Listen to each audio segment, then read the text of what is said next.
Penegasan Yesus kepada manusia di muka bumi dan untuk selama-lamanya. Second coming. Yesus membawa pemisahan bagaimana mengikuti Yesus. Matius 10 ayat 34 sampai dengan 11 ayat 1. Jangan kamu menyangka bahwa aku datang untuk membawa damai di atas bumi. Aku datang bukan untuk membawa damai, melainkan pedang. Sebab aku datang untuk memisahkan orang dari ayahnya, anak perempuan dari ibunya, menantu perempuan dari ibu mertuanya, dan musuh orang ialah orang-orang seisi rumahnya. Barang siapa mengasihi bapa atau ibunya lebih daripadaku, ia tidak layak bagiku, dan barang siapa mengasihi anaknya, laki-laki atau perempuan lebih daripadaku, ia tidak layak bagiku. Barang siapa tidak memikul salibnya dan mengikuti aku, ia tidak layak bagiku. Barang siapa mempertahankan nyawanya, ia akan kehilangan nyawanya.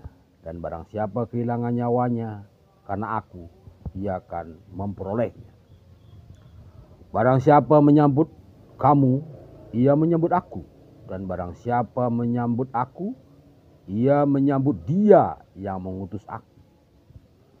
Barang siapa menyambut seorang nabi sebagai nabi, ia akan menerima upah nabi. Dan barang siapa menyambut seorang benar sebagai orang benar, ia akan menerima upah orang benar. Dan barang siapa memberi air sejuk secangkir saja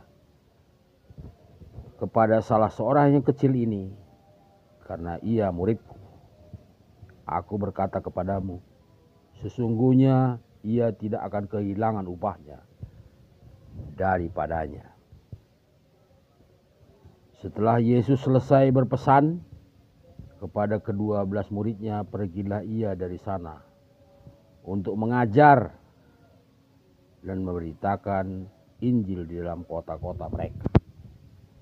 Jadi di akhir zaman, apa yang dikatakan dengan Lion of Judah. Jadi Yesus datang itu melakukan penghakiman, melakukan pemisahan manusia yang berkenan baik hidupnya dan bagi yang tidak. Segala sesuatu akan dilakukan dengan sangat adil. Jadi tidak ada dosa yang tidak dihapus. Tidak ada kesalahan yang tidak ditemukan. Karena apabila kesalahan itu tidak dihapus dan tidak diketemukan, tidak diakui, maka manusia tidak dapat masuk kerajaan Allah. Baik di muka bumi maupun di dalam kerajaan surga untuk selama-lamanya.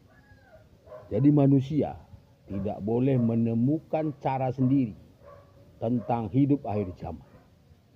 Jadi hidup akhir zaman itu adalah murni berpikir, berbuat, berdoa sesuai dengan kehendak Tuhan yang Maha Esa. Karena ajaran yang dilakukan oleh manusia di bumi itu ditemukan oleh mereka sendiri. Maka Yesus meluruskan semua pendapat dan ajaran yang ada di bumi. Karena apabila tidak, manusia tidak dapat diselamatkan. Bahkan mereka akan dihakimi, disiksa, dibinasakan. Pada akhirnya akan masuk ke dalam kebinasaan. Jadi second coming itu murni adalah untuk menyelamatkan umat manusia yang berdosa dan bagi mereka yang bertobat kepada Tuhan Yang Maha Esa, Yeshua Masiah. Amin.